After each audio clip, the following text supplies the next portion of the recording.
ఓం నమో వెంకటేశాయ. ఉదార రుచిర క్రీడా అపార రస సన్నీడా గోవింద గోవింద.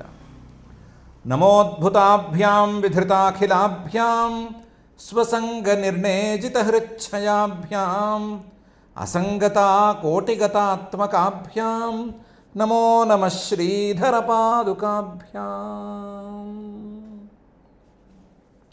అని క్రూరమార్గగతి దానవాది భయ అక్రూరమార్గనుతి మానవాది దయుడైన శ్రీనివాస పరమాత్మని యొక్క పాదారవిందాలకు నమస్కారాలను సమర్పించుకుంటూ శ్రీశుకుల వారు ఉపదేశం చేసిన శ్రీమద్భాగవత మహాగ్రంథం యొక్క అధ్యయన కార్యక్రమాన్ని మనం ప్రారంభించుకుందాము. యథాప్రకారం ప్రార్థనా శ్లోకాలను చదువుకుని మంగళాచరణం చేసుకుందాము. శ్రీ గణేశ ప్రార్థన. ప్రత్యూహగణనాశాయ ప్రత్యూషేస్మర్యరూపిణే ప్రత్యాసన్నాయ దేవాయ శ్రీగణేశాయ తే నమః. శ్రీగురుప్రార్థనా. గురుర్బ్రహ్మా గురుర్విష్ణు గురుర్దేవో మహేశ్వరః గురుస్సాక్షాత్ పరం బ్రహ్మ తస్మై శ్రీగురవే నమః. శ్రీనివాస ప్రార్థనా. శుచిస్మిత వికాసాయ శుచిత్వాధివిధాయినే శుచౌ మాసేతు పూజ్యాయ శ్రీనివాసాయ తే నమః. అథ సంకల్పః.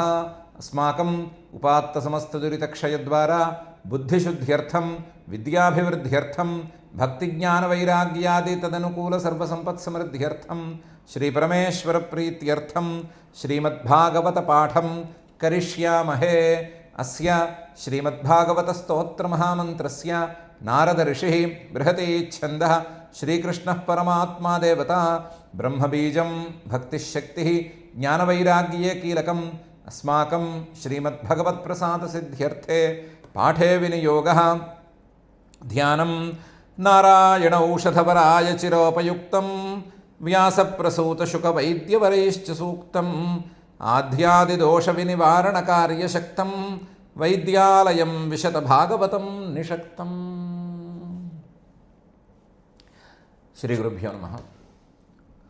అక్రూరుడు అనుకున్నట్టుగానే గోకులానికి చేరాడు. చేరినవాడు చేరినట్లుగానే శ్రీకృష్ణుని పాదారవిందాల మీద పడదామని అనుకున్నాడు. కానీ పాపం ఆయనకి ఆ పని చేసే లోపలే శ్రీకృష్ణుడి యొక్క పాదముద్రలు గోష్ఠానికి అంటే ఆవులను కట్టివేసేటువంటి చోటికి వెళ్ళేటట్లుగా కనిపించినాయి. అవి చూడంగానే ఈయనలో భక్తిరసం పెళ్ళుబుకింది. ఆ భక్తిరసంలో ఆయన మునిగిపోయి ఒళ్ళంతా గగురు పొడిచినట్లయిపోయి కళ్ళలోంచి నీళ్ళు వచ్చి ఆనంద బాష్పాలు వచ్చి ఈ పాద పద్మాల తాలూకు రేణువులివి, శ్రీకృష్ణుడి యొక్క పాద పద్మాల తాలూకు రేణువులివి, ఇవి దుర్లభమైనవి అని వాటి మీద పొరలాడాడు. ఇలా పొరలాడటం అనేది ఏమాత్రం సబబు అని అడిగితే శ్రీశుకుల వారు అంటున్నారు, దేహం భృతామియానర్థ హిత్వా దంభం భియం శుచం సందేశాద్యో హరేర్లింగ దర్శన శ్రవణాదిభి అని.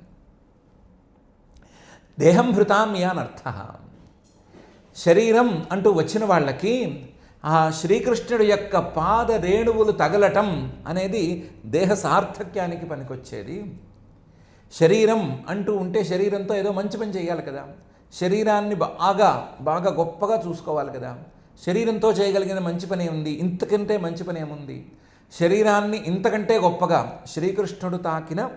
శ్రీకృష్ణుడి పాదాలు తాకినటువంటి ధూళితో శరీరాన్ని కప్పేయటం అనే దానికంటే మించింది ఏముంది?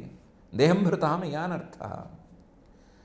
మరి ఇంతటి పెద్ద రాజాధికారి ఈయనలా చేయొచ్చా అంటే, ఇలాంటి ప్రయోజనాలు వచ్చినప్పుడు హిత్వా దంభం, ఆ దంభాన్ని పట్టించుకోకూడదు, ఆ డాంబికాలని పట్టించుకోకూడదు. అవన్నీ ఉండేవి పోయేవి ఊడేవి, వాటిని పట్టించుకోకుండా చేసేయవలసిందే.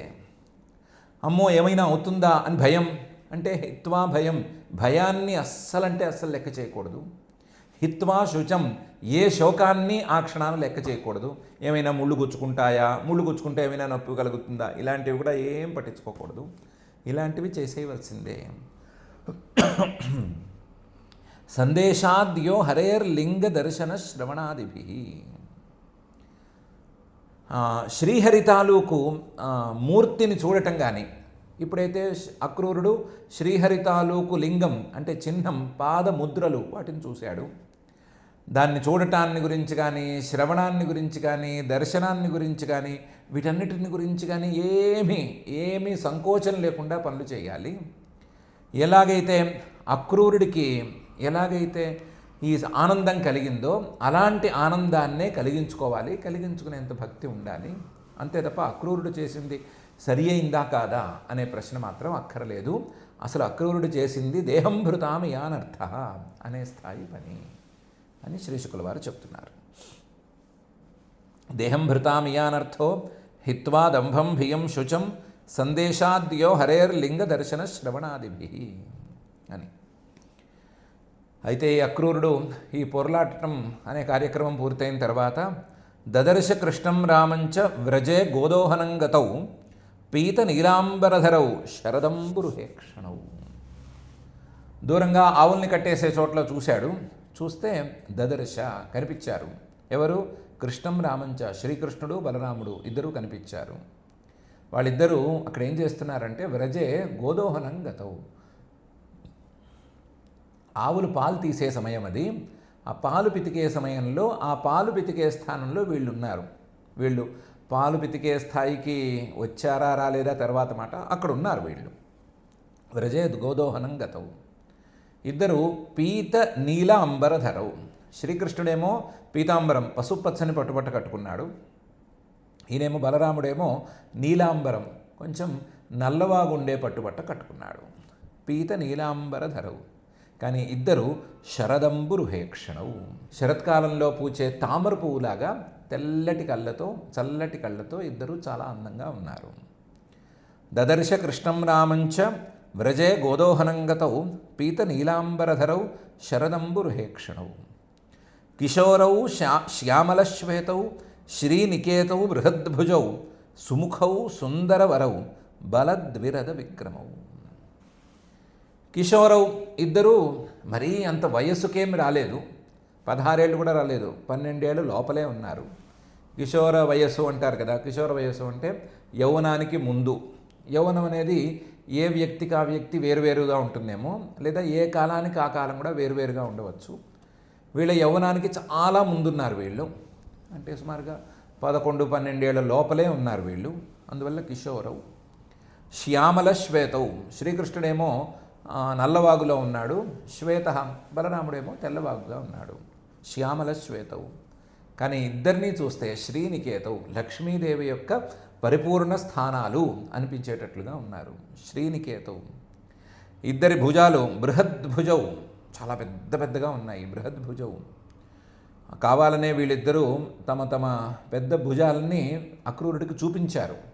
భవిష్యత్తులో వాళ్ళు చేయబోయే పనులకి ఈ అక్రూరుడికి ఇప్పుడే కాస్త ధైర్యం కలగాలి అనే ఉద్దేశంతో అన్నట్లుగా పెద్ద భుజాలని చూపించారు. సుముఖవు, మంచి అందమైన ముఖాలు ఇద్దరివి. సుందర వరవు, అందగాళ్లలో కల్లా అందగాళ్ళు ఇద్దరు, కృష్ణుడు బలరాముడు ఇద్దరు కూడాను. బలద్విరద విక్రమవు. వాళ్ళని దూరంగా చూస్తేనే అక్రూరుడంతటి సీనియర్ మోస్ట్ రాజపురుషుడికి ఏమనిపించిందంటే వీళ్ళిద్దరికీ బలంలో ఏనుగంత బలం తప్పనిసరిగా ఉంది. బలంలో చూస్తే ఇద్దరు ఏనుగుకి ఏమాత్రం తీసిపోరు, అంత బలం ఉంది అని అనిపించింది. అలా వాళ్ళిద్దరూ బలరామకృష్ణులు ఇద్దరూ అక్రూరుడికి కనిపించారు. కిశోరౌ శ్యామల శ్వేతౌ శ్రీనికేతౌ బృహద్భుజౌ సుముఖౌ సుందరవరౌ బలద్విరద విక్రమౌ ధ్వజ వజ్రాంకుశాంభోజై చిహ్నితైరంఘ్రిభిర్వ్రజం శోభయంతౌ మహాత్మానౌ అనుక్రోశ స్మితేక్షణౌ. అక్కడ కూడా పాలు పితికే చోట కూడా ఏం స్థిరంగా నుంచున్నట్టు లేరు, వాళ్ళు పాలు పితికే పనిలో ఉన్నట్టు లేరు, అక్కడ ఉన్నారు అంతే. వాళ్ళు ఏం చేస్తున్నారంటే అటు ఇటు తిరుగుతున్నారు. తిరగటం అనేది ఎలా చేస్తున్నారు? ధ్వజ వజ్ర అంకుశ అంభోజై. వాళ్ళ పాదాల్లో మహాపురుష చిహ్నాలు ఉన్నాయి కదా, ధ్వజం జెండా గుర్తు, వజ్రం తాలూకు గుర్తు, అంకుశం అనే గుర్తు, అంభోజై పద్మం గుర్తు, తామర పువ్వు గుర్తు, ఈ గుర్తులు ఉన్నాయి కదా. ఆ గుర్తులతో వ్రజమంతా కలయి తిరిగి ఎక్కడ చూసినా సరే ఆ అచ్చులు పడేటట్లు చేస్తున్నారు. చిహ్నితైరంఘ్రిభిర్వ్రజం శోభయంతౌ. తమ పాదాలతోనూ ఆ గొల్లపల్లెకి అలాగే ఆ ఆవులశాలకి అందాన్ని తెచ్చారు, తమ పాదముద్రలతో కూడా తీసుకొచ్చారు అందాన్ని. శోభయంతవు. మహాత్మానవు, గొప్పవాళ్ళు కదా, పరమాత్మ యొక్క అవతారాలు కదా, మహాత్మానవు. అనుక్రోశ స్మితేక్షణవు.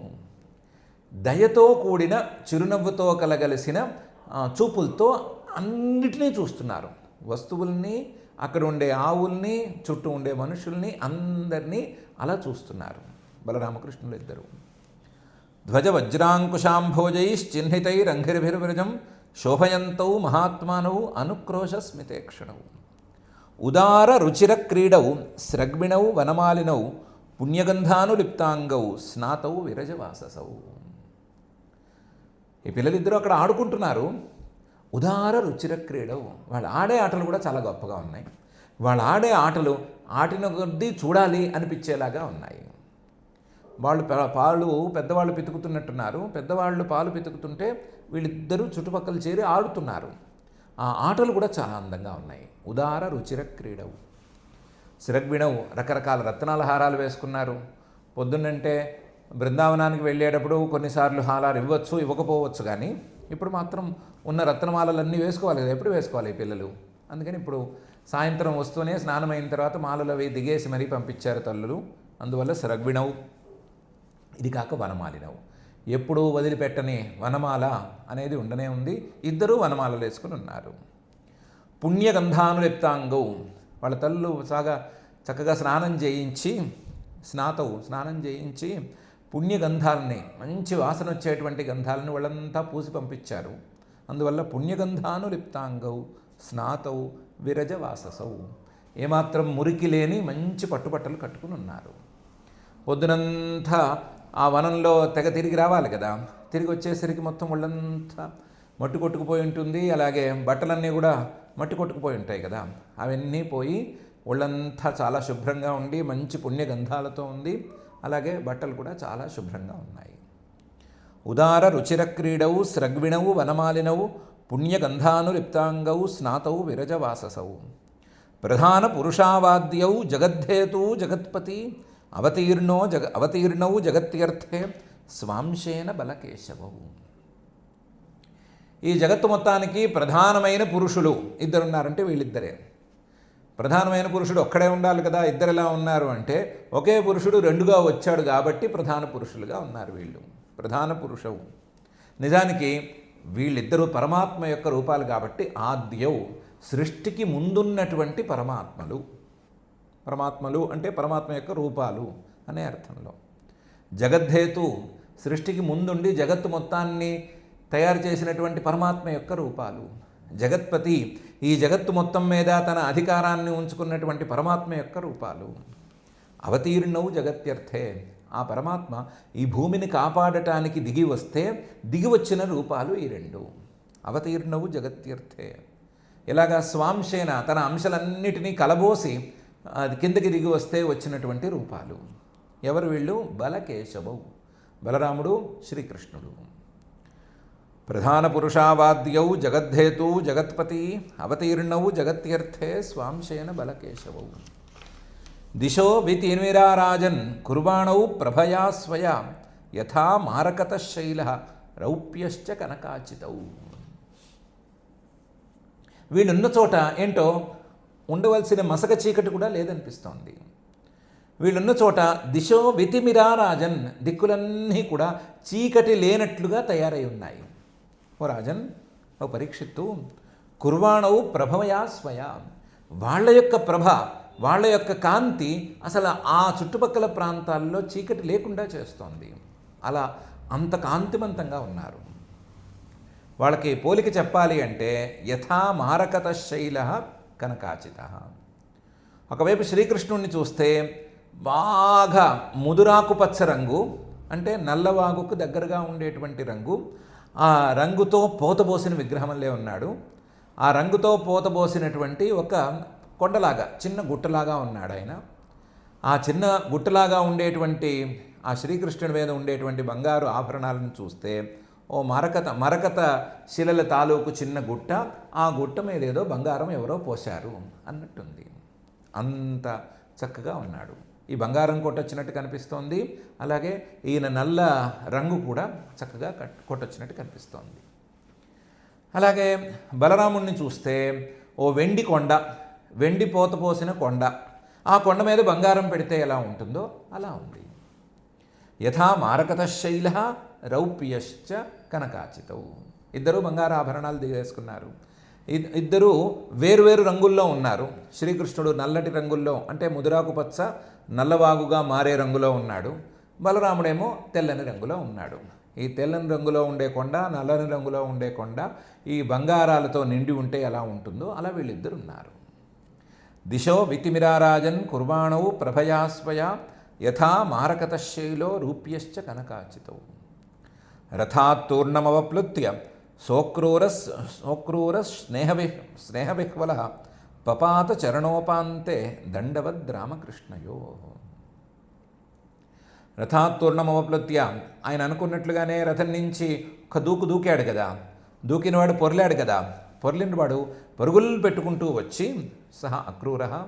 అక్రూరుడాయన స్నేహవిహ్వల ఆ బలరామకృష్ణుల మీద భక్తితోనూ ప్రేమతోనూ ఏం చేస్తున్నానో కూడా పట్టించుకోకుండా, నేను పెద్దవాడిని, వయసు మళ్ళిన వాడిని, రాజపురుషుడిని, రాజ సందేశం తీసుకొచ్చాను, నాకంటూ కొన్ని నియమాలు ఉంటాయి, ఇలాంటివి ఏమీ పట్టించుకోకుండా పపాత చరణోపాంతే ఆ బలరామకృష్ణుల యొక్క పాదార విందాల దగ్గరికి పడిపోయాడు. మరీ మీద పడిపోయి వాళ్ళకి ఇబ్బంది కలిగేటట్లు ఏం చేయలేదు, కానీ పపాత చరణోపాంతే పాదాల దగ్గరగా సాష్టాంగ పడిపోయాడు. దండవత్ ఓ కర్రను పడేస్తే ఎలా పడుతుందో అలా పడిపోయాడు.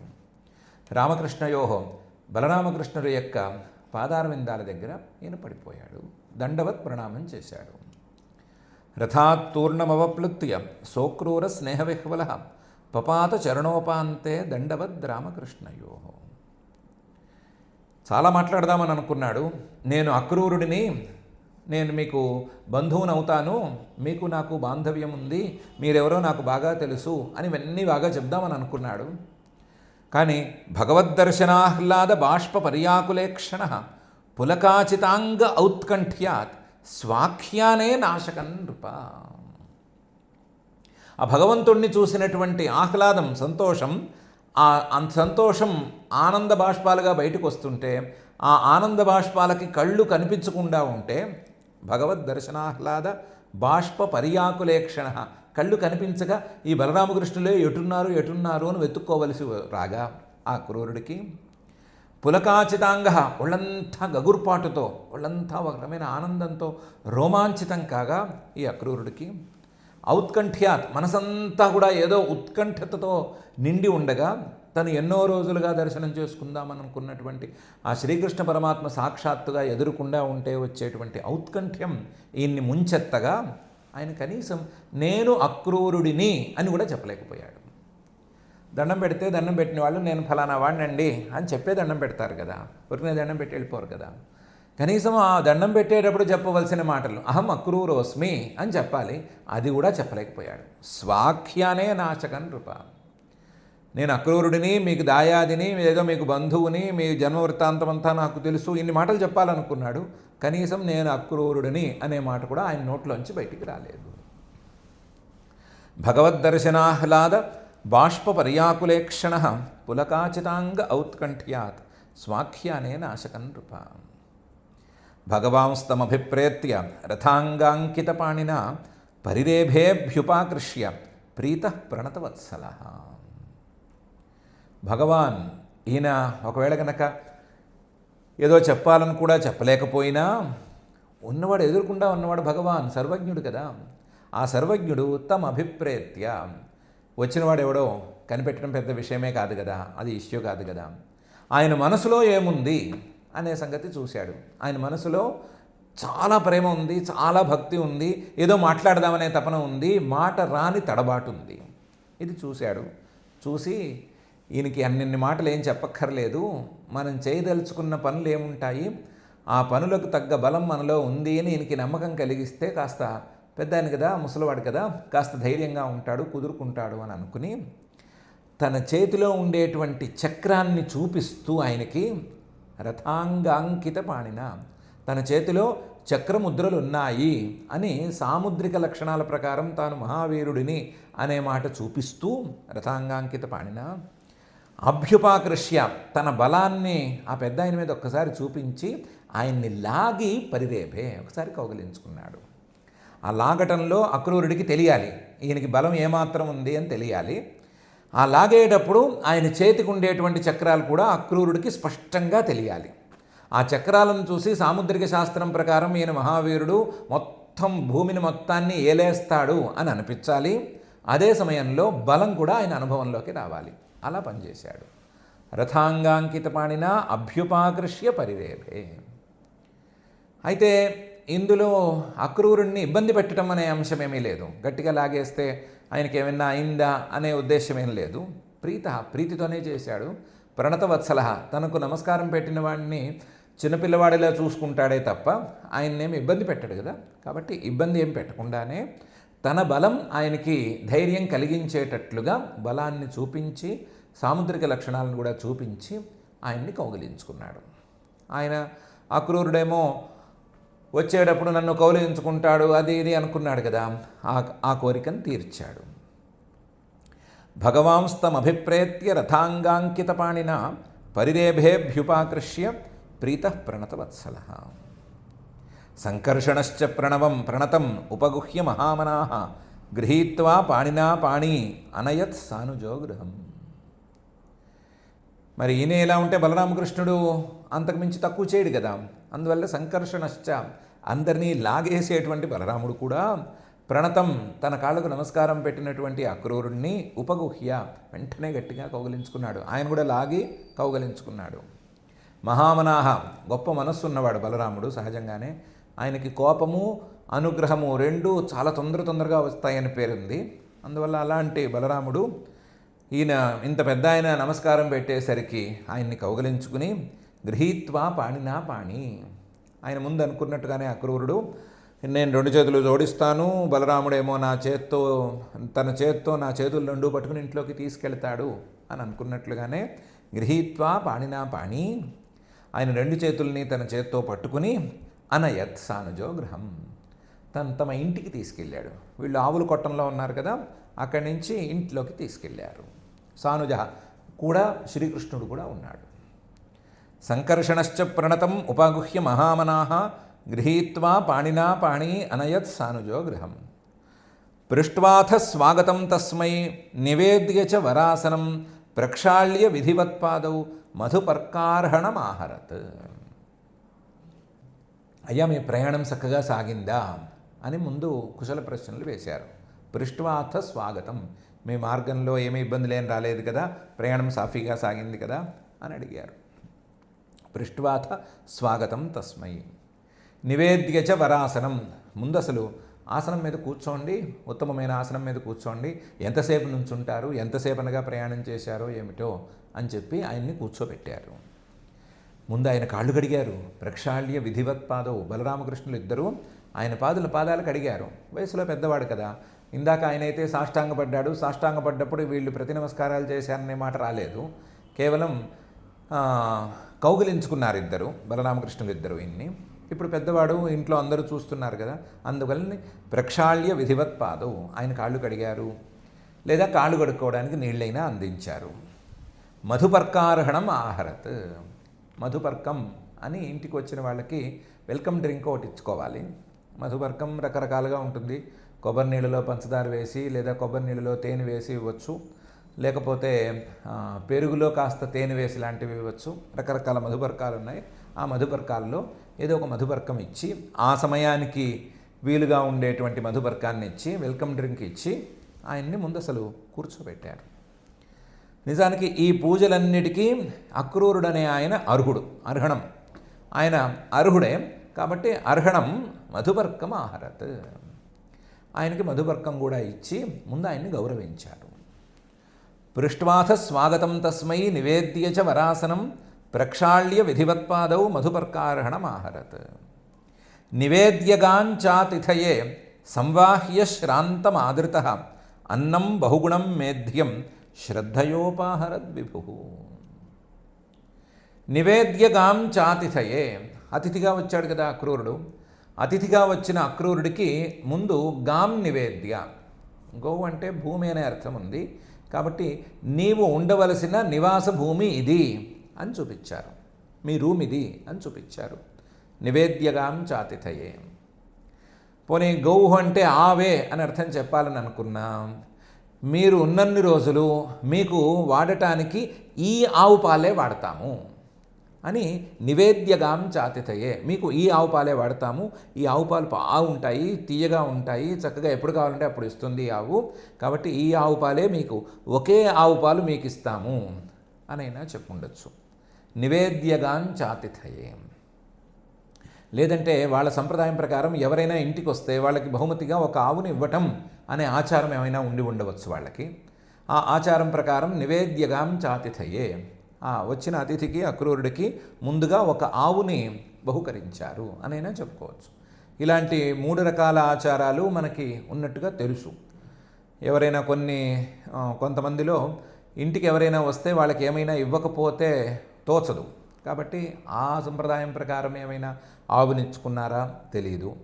లేదంటే కొంతమంది ఇంటికి వస్తే వాళ్ళ మీద మనకి శ్రద్ధ ఉంది అని తెలియచెప్పడానికి మీకు ఫలానా వస్తువులనే వాడతాము, ఫలానా వస్తువుల్ని వాడే వంట చేసి పెడతాము, మీరు ఆరోగ్యానికి కానీ మరొక దానికి కానీ ఇబ్బంది పడక్కర్లేదు అనే ధైర్యం చెప్పే అలవాటు ఉండొచ్చు. దాని ప్రకారమైనా చేశారు. రూమ్ చూపించడం అనేది అందరం చేసేదే కాబట్టి దాని ప్రకారమైనా చేశారు. నివేద్యగాంచాతిథయే. దాని తర్వాత అసలు పని చేశాడు శ్రీకృష్ణుడు. సంవాహ్య శ్రాంతమాదృత, చాలా ఆదరవాక్యాలు పలికి, ఎంత ప్రయాణం చేశారు, ఎంతసేపు ఆ రథంలో కూర్చున్నారు, అమ్మో ఆ కుదుపులకి వాటికి మీ కాళ్ళు నొప్పులు వచ్చినాయా, చేతుల నొప్పులు వచ్చినాయా అని చెప్పి చక్కగా కాళ్ళన్నీ పిసికి పెట్టాడు. సంవాక్య, పాదసేవతో సహా అన్నీ చేసి పెట్టాడు. ఏమైనా ఆయన పాపం వయసు మళ్ళిన పెద్ద ఆయన కదా, అందువలన ఆయనకి శరీరశ్రమ పోగొట్టడానికి ఎన్ని రకాల ఉపచారాలు చేయాలో అన్ని రకాల శారీరకోపచారాలు చేసి పెట్టాడు. శ్రాంతమాదృత. తర్వాత అన్నం బహుగుణం మేధ్యం శ్రద్ధయా ఉపాహరద్ విభు. అన్నం పెట్టారు, బహుగుణం రకరకాల గుణాలతో, అంటే రుచి లేదా మడిగా ఉండటము, లేకపోతే వేడిగా ఉండటము, ఆయనకి అక్రూరుడికి యోగ్యంగా ఉండటం, అందులో ఆయన రాజపురుషుడు కాబట్టి రాజా అన్నంలాగా ఉండేటట్లు చూసుకోవటం, ఇలాంటి గుణాలన్నిటినీ పాటిస్తూ మేధ్యం యోగ్యమైనటువంటి అన్నాన్ని శ్రద్ధగా ఉపాహరత్ ఆయనకి అందించారు. మేధ్యం అనే పదం ఎందుకు వచ్చింది అంటే, ఈరోజు ద్వాదశి అని అనుకున్నాం కదా, ద్వాదశి రోజున పొద్దునే పారణ చేసి బయలుదేరాడు అని అనుకున్నాము.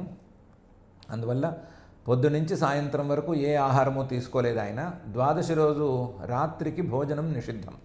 ఏకాదశి వ్రతాన్ని శ్రద్ధగా చేసే మాట అయితే దశమి రోజు రాత్రి ఏం తీసుకోకూడదు, ఏకాదశి 24 గంటలు ఏమీ లేదు, ద్వాదశి పొద్దున్నే పారణ, ద్వాదశి అది కూడా పగటి ఘడియల్లోనే మొదటి ఘడియల్లోనే పూర్తి చేసేసేయాలి పారణ. మళ్ళీ ద్వాదశి రాత్రి ఏ భోజనము లేదు, త్రయోదశి మధ్యాహ్నమే భోజనం. అది ఆ ఏకాదశి వ్రతం తాలూకు కఠిన నియమాలు. ఆ నియమాల ప్రకారం ఈరోజు ద్వాదశి అయిందనుకుంటే ద్వాదశి రోజు రాత్రి అన్నం ఎలా పెడతారు వీళ్ళకి, ఈయనకి అక్రూరుడికి. అందువల్ల అన్నం అంటే తినే పదార్థం మేధ్యం, ఈ ద్వాదశి వ్రతానికి విరుద్ధం కాకుండా, మేధ్యం అంటే వ్రతానికి లేదా యజ్ఞాలకి వాటికి వీలుగా ఉండేటువంటి ఏదైనా ఒక భోజ్య పదార్థం. ద్వాదశి రోజున గనక రాత్రి భోజనం చేయకుండా ఉండటం కష్టమైతే, ఎప్పుడైనా సరే భోజనం చేయకుండా ఉండలేము, ఆకలేస్తుంది లేదా నీరసం వస్తుంది, కళ్ళు తిరుగుతాయి అని ఇలాంటి కంప్లైంట్స్ ఏమైనా ఉంటే అన్నం కాకుండా పళ్ళు లాంటివి పడే పదార్థాలు కొన్ని అవ్రతఘ్నాలను ఉంటాయి, ఆ అవ్రతఘ్నాలను తీసుకోవచ్చు. ఈరోజు ద్వాదశి, పెద్ద ఆయన ఇంత ప్రయాణం చేసి వచ్చాడు, పొద్దున ఎప్పుడో పారణ చేసి వచ్చాడు, ఈ ప్రయాణానికి ఆయన అసలే ఇబ్బంది పడుతూ ఉంటాడు. ఇలాంటి వాడికి మరీ వస్తువు ఉంచటం అనేది మంచి పద్ధతి కాదు. కాస్త మీకు అవ్రతఘ్నంగా మీ ద్వాదశి వ్రత నియమాలకు విరోధం లేకుండా ఏది కావాలంటే అది తీసుకోండి అని శ్రద్ధగా ఉపాహరద్ విభు. ఆయన యొక్క అక్రూరుడి యొక్క ద్వాదశి వ్రత భంగం లేకుండా జాగ్రత్తగా మేధ్యంగా ఏర్పాట్లు చేశారు అనేది మామూలు మాట. విభు శ్రీకృష్ణుడే దగ్గరుండి చేశాడు. నివేద్యగాంచాతిథయే సంవాహ్య శ్రాంతమాదృత అన్నం బహుగుణం మేధ్యం శ్రద్ధయోపాహరద్ విభు. తస్మై భుక్తవతే ప్రీత్యా రామః పరమధర్మవిత్ ముఖవాసైర్గంధమాల్యై పరాం ప్రీతిం యథాత్ పునః. ఆయన ఏదో తినొచ్చు కూర్చున్నాడు, తస్మై భుక్తవతే, ఇంకా బలరాముడు తగులుకున్నాడు. ఆ బలరాముడు చాలా ప్రీతితో పరమధర్మవిత్, పరమధర్మాలన్నీ తెలుసుకున్నవాడు కాబట్టి ద్వాదశి రోజు రాత్రి ఏమైనా కాస్త ఏమైనా పుచ్చుకున్న తర్వాత వేసుకోవలసినటువంటి తాంబూలాల్ని చూసుకుని, తాంబూల చర్వణం అనేది విహితమా కాదా, లేకపోతే తాంబూల చర్వణం ఏమైనా నిషిద్ధమవుతుందా అని ఇవన్నీ చూసుకుని దాని ప్రకారం నోరు కాస్తంత మంచి వాసన వచ్చేటట్లుగా తాంబూలాలు లాంటి వాటిని ఏర్పాటు చేశాడు. పూర్తి తాంబూలం అని చెప్పుకోకూడదేమో, తాంబూలం లాంటి వాటిని ఏదో నోటికి హితవుగా ఉండే, నోట్లోంచి మంచి వాసన వచ్చేటువంటి పదార్థాలని ఏర్పాటు చేశాడు. ముఖవాసై, అందుకనే ముఖవాసై అని చెప్పారు, తాంబూలాద్యై అని చెప్పలేదు. ఏదో మనం సోంపు అలాంటివి నోట్లో వేసుకుంటాం కదా, లేదా లవంగాలు ఇవన్నీ వేసుకుంటాం కదా, అలాంటివి ఏర్పాటు చేశాడు. ముఖవాసై. ఇంతకుముందు అక్రూరుడికి స్నానానికి వేడి నీళ్ళు ఏవో పెట్టే ఉంటారు, ఆయన స్నానం చేసే ఉంటాడు. భోజనం చేయడానికి ముందు ఆయనకి గంధానులేపనాలు అవన్నీ ఇచ్చే ఉంటారు. కానీ భోజనం చేసే హడావిడిలో, తొందరగా ఆయనకి పెట్టాలి అనే హడావిడిలో అప్పటికి గంధాలు, మాలలు, పూమాలలో సరిగ్గా ఇవ్వలేదు ఆయనకి. ఇప్పుడు భోజనం అయిపోయింది, పెద్ద ఆయన ప్రశాంతంగా కూర్చున్నాడు కదా, అందుకని ఇవ్వాల్సినవేవో, నోటికి అందించాల్సినవేవో అందించి గంధమాల్యై, మళ్ళీ మంచి గంధాలు ఆయన ఒళ్ళంతా పూసి, ఆయన రాత్రి పడుకుంటే మంచి గంధం ఆయనకే రావాలి కదా, మంచి వాసన రావాలి కదా, మంచి పూల వాసన ఆయనకి రావాలి కదా, అందుకని గంధమాల్యై మళ్ళీ ఆ ఉపచారాలన్నీ చేసి బలరాముడు పరాం ప్రీతిం వ్యధాత్ పునః, ఈ పునరుపచారాలన్నిటినీ చేసేసి మహాసంతోషాన్ని అక్రూరుడికి కలిగించాడు. తస్మై భుక్తవతే ప్రీత్యా రామః పరమధర్మవిత్ ముఖవాసైర్గంధమాల్యై పరాం ప్రీతిం వ్యధాత్ పునః. ఇంటికి ఎవరైనా వస్తే ఇంట్లో పెద్దవాళ్ళు మర్యాదలు చేయటం, మననలు చేయటం అనేది ఒక ఎత్తు. ఇంట్లో ఉండే పిల్లలే గనక చక్కగా చేస్తే, మర్యాదలు చేస్తే వచ్చిన వాళ్ళకి చాలా సంతోషం కలుగుతుంది కదా. ఇంటికి వచ్చినటువంటి ఎవరైనా కావచ్చు, మనుషులకి ఎవరికైనా సరే మంచినీళ్ళు కావాలా అని పిల్లలు అడిగితే సంతోషంగా ఉంటుంది కదా. భోజనం చేసేటప్పుడు కాస్త వేసుకోండి, కాస్త తినండి అని పిల్లలతో సహా అంటూ ఉంటే సంతోషం కలుగుతుంది కదా. అలాంటి సంతోషాన్ని బలరామకృష్ణులు ఇద్దరూ కూడా అక్రూరుడికి చక్కగా కలిగించారు. ఏంటి, ఆయన మామూలుగా బలరామకృష్ణులు ఇద్దరూ పరమాత్మ రూపాలోని అనుకున్నందుకు ఇవ్వాల్సినవన్నీ ఇచ్చి, పైపెచ్చు చిన్నపిల్లలుగా అందించవలసినటువంటి ప్రీతులను కూడా అందించారు. అందించిన తర్వాత రంగంలోకి నందుల వారు వచ్చారు. పప్రచ్ఛ సత్కృతం నంద కథం స్థ నిరనుగ్రహే కంసే జీవతి దాశార్హ సౌనపాల ఇవావయ అని అడిగాడు. పప్రచ్ఛ, అప్పుడు ఈయన నందుడు వచ్చి అడిగాడు. అంతవరకు కూడానే ఉన్నాడు కానీ అప్పుడు ఆయన మాటలు మొదలుపెట్టాడు. సత్కృతం, అప్పటికి జరగవలసిన అతిథి సత్కారాలన్నీ పూర్తయిపోయినాయి. ఆయనకి దాదాపుగా మంచం కూడా వేసేసి, ఒక ఆసనం లాంటిది వేసి దాంట్లో కూర్చోబెట్టి, ఇక్కడి నుంచి లేస్తే వెళ్ళి పడుకోవటమే అన్నంత ఏర్పాట్లన్నీ చేసేసి, ఆయనకి మళ్ళీ గంధాలు, మాలలు ఇవన్నీ వేసి అందంగా ఆయన్ని చేసి కూర్చోబెట్టి, ఆయన్నో దేవుణ్ణి చేసి అక్రూరుణ్ణే కూర్చోబెట్టి అప్పుడు నందుడు అడిగాడు. పప్రచ్ఛ సత్కృతం నంద, ఏమని అడిగాడు? కథం స్థ, ఇలా ఉన్నారు మీరందరూ, ఎలా ఉన్నారు మీరందరూ అంటే ఎందుకు అడుగుతున్నానంటే, నిరనుగ్రహే కంసే జీవతి. మీకు రాజుగా ఆ కంసుడు అనేవాడు వచ్చాడు. ఆ రాజుగా వచ్చినవాడు, సహజంగా రాజులు, పాలకులు కాస్తంత ప్రజల మీద దయగా ఉండాలి. ప్రజల మీద కోపాన్ని తీర్చుకోకూడదు, ప్రజల మీద రివెంజ్లు తీర్చుకోకూడదు, లేదా ప్రజల్ని శిక్షించాలని అనుకోకూడదు. తప్పు చేసిన వాడిని శిక్షించాలని అనుకోవాలి, ప్రజల్ని శిక్షించకూడదు. రాజులు, పాలకులు ఎప్పుడు ప్రజల్ని శిక్షించకూడదు, తప్పు చేసిన వాడిని శిక్షించాలి. ప్రజలు బహువచనం, తప్పు చేసిన వాడు ఏకవచనం. ఈ కంసుడు అందరినీ శిక్షిస్తున్నాయే, అసలు ఎవరి మీద దయ లేకుండా అందరినీ ఏడ్పిస్తున్నాడు కదా. అలాంటి నిరనుగ్రహే కంసే జీవతి, కంసుడు బతికి ఉండటమే మీ అందరికీ పెద్ద ప్రమాదంగా మారింది కదా. మీరందరూ ఎలా ఉన్నారు, ఎలా బతుకుతున్నారు? ఓ దాశార వంశానికి చెందినటువంటి అక్రూర, సౌనపాల ఇవాలయ. కసాయివాడు గనక గొర్రెల కాపరిగా ఉంటే ఆ గొర్రెల పరిస్థితి ఎట్లా ఉంటుందో మీ పరిస్థితి ఎలా ఉంది? గొర్రెల కాపరి వేరు, కసాయి వేరు. గొర్రెల కాపరులు గొర్రెలను చాలా ప్రేమగా పెంచుకుంటారు, నిజానికి కన్నబిడ్డల్లాగా కూడా పెంచుకుంటారు. పెంచుకుని డబ్బుల కోసం ఇచ్చేస్తారు, కసాయివాడికి ఇచ్చేస్తారు. ఈ గొర్రెల కాపరులు గొర్రె జోలికి పోరు, కసాయివాడికి ఇస్తే కసాయివాడు ఆ పని చేసుకుంటాడు.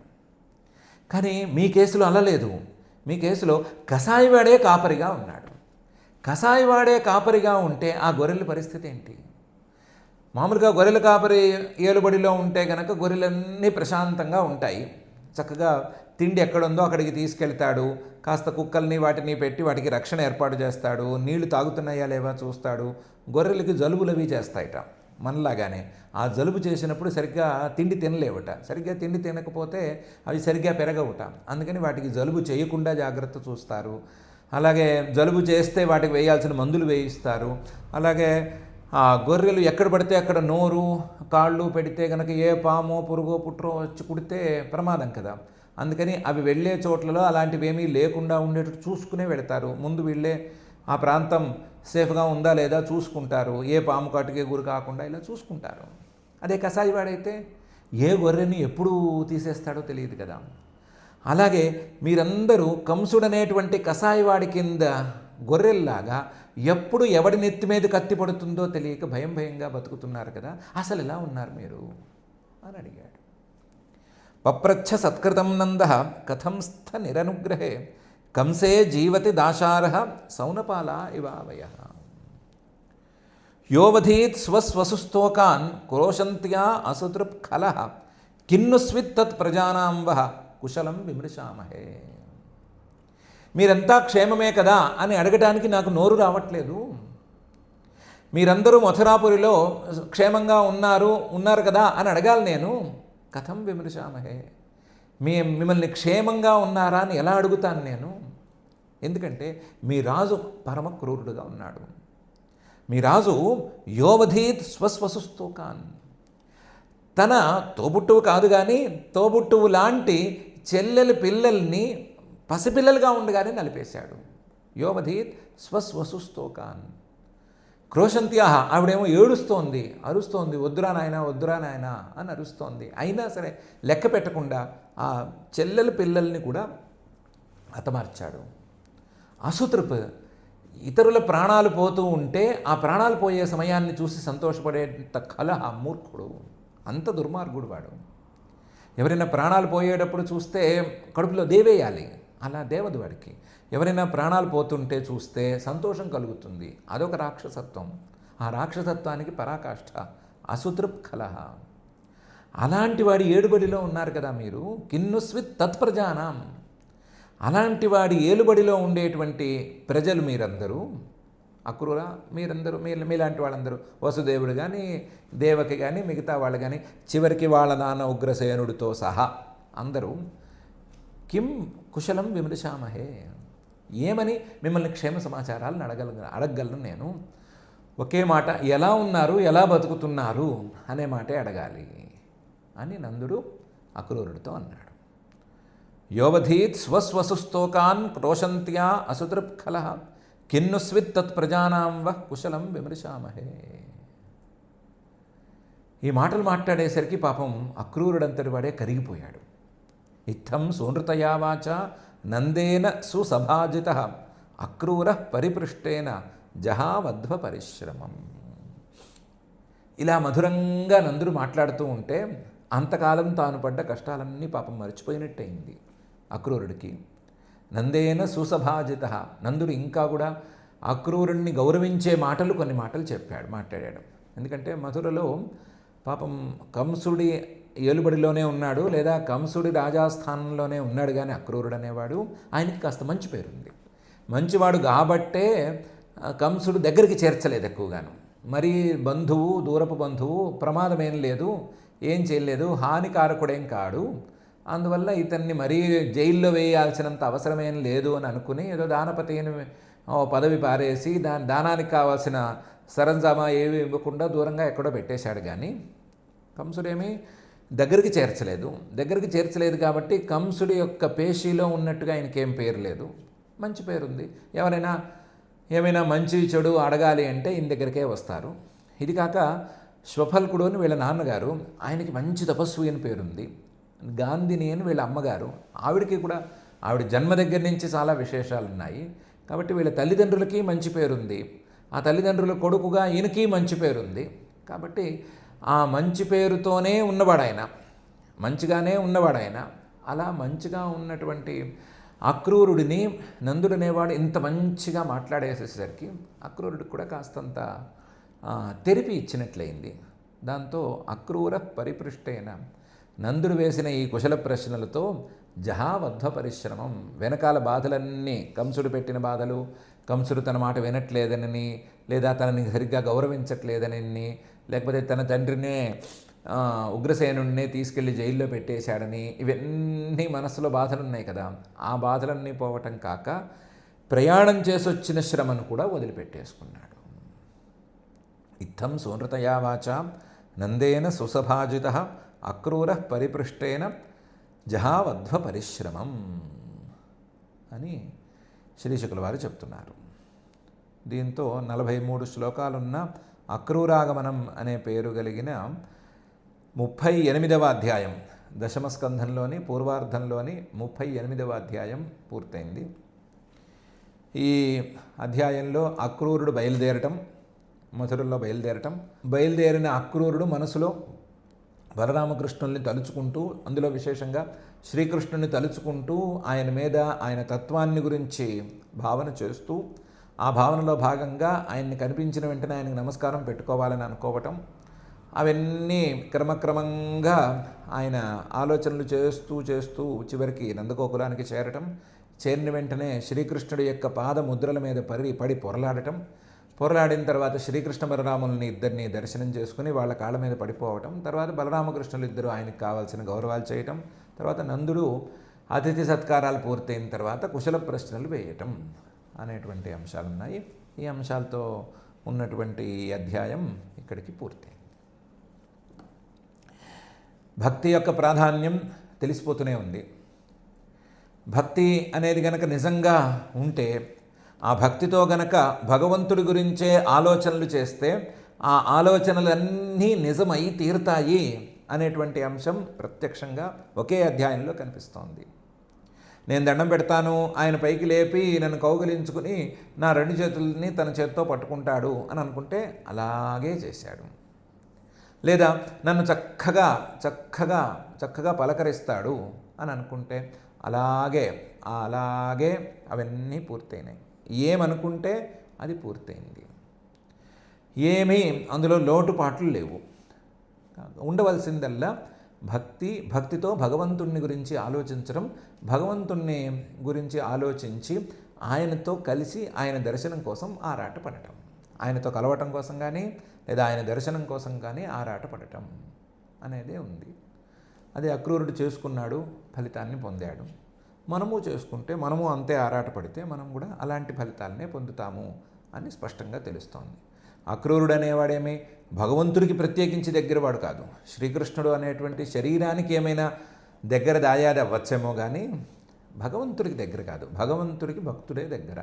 కాబట్టి భక్తుడిగా అక్రూరుడు దగ్గర. భక్తుడిగా మారిన ఎవరైనా సరే ఆ భగవంతుడికి దగ్గర అవ్వచ్చు. కాబట్టి భగవంతుడికి దగ్గర అవ్వటానికి మార్గాన్ని, భక్తి అనేటువంటి మార్గాన్ని మనం కనుగొనేందుకు, ఆ భక్తి మార్గంలో నడిచేందుకు, భగవంతుడిని చేరేందుకు, భగవంతుడిని దర్శనం చేసుకునేందుకు మనం ప్రయత్నం చేసుకుందాం. మన యొక్క అలాంటి ప్రయత్నాన్ని సఫలం చేయవలసిందిగా క్రూరమార్గకృతి దానవాది భయ అక్రూరమార్గనతి మానవాది దేవుడైన శ్రీనివాస పరమాత్మని భక్తిగా ప్రార్థించుకుందాం. ఆ ప్రార్థనతో ఈ అధ్యాయం తాలూకా అధ్యయన కార్యక్రమాన్ని ఈరోజుకి పూర్తి చేసుకుందాం. అథ క్షమా ప్రార్థనా యదక్షరపదభ్రష్టం మాత్రాహీనంచ యద్భవేత్ తత్సర్వం క్షమ్యతాం దేవ నారాయణ నమోస్తుతే. అథ భగవత్సమర్పణం కాయేన వాచా మనసేంద్రియైర్వా బుద్ధ్యాత్మనా వా ప్రకృతే స్వభావాత్ కరోమి యద్యత్ సకలం పరస్మై నారాయణాయేతి సమర్పయామి. అథ లోకక్షేమ ప్రార్థనా సర్వే భవంతు సుఖినః సర్వే సంతు నిరామయాః సర్వే భద్రాణి పశ్యంతు మా కశ్చిద్ దుఃఖభాగ్ భవేత్. అథ మంగళం శ్రియః కాంతాయ కళ్యాణ నిధయే నిధయేర్థినాం శ్రీవేంకటనివాసాయ శ్రీనివాసాయ మంగళం.